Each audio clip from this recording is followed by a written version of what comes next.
ask you a question.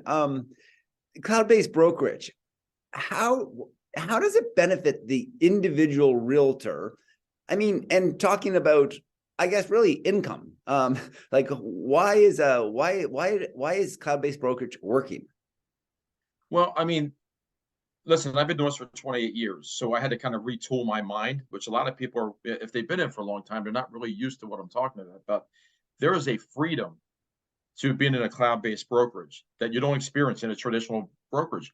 Everything I need to function, I have right here, right? Or I have on my laptop. I don't need to go into the office. I don't need anything anymore. All I need is to be able to plug in that and have access to whatever tools and mechanisms that I need in order to, perform and function in real estate.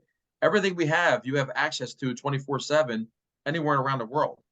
So you're not stuck. I mean, how many times, Bryon, I can't tell you, I've been doing this for 28 years. I had to call people at an office way back and say, hey, can you do this for me? Can you do that for me? Because I didn't have access to it, or I didn't, I needed certain things. Everything's electronic. All my files electronic. Everything's at my fingertips.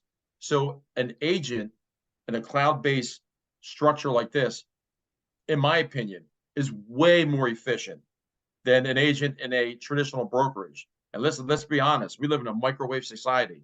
People want answers right now. They want service right now. They don't want to wait. And the fact that we have it at our fingertips 24/7 makes you a much more efficient and a much better real estate agent.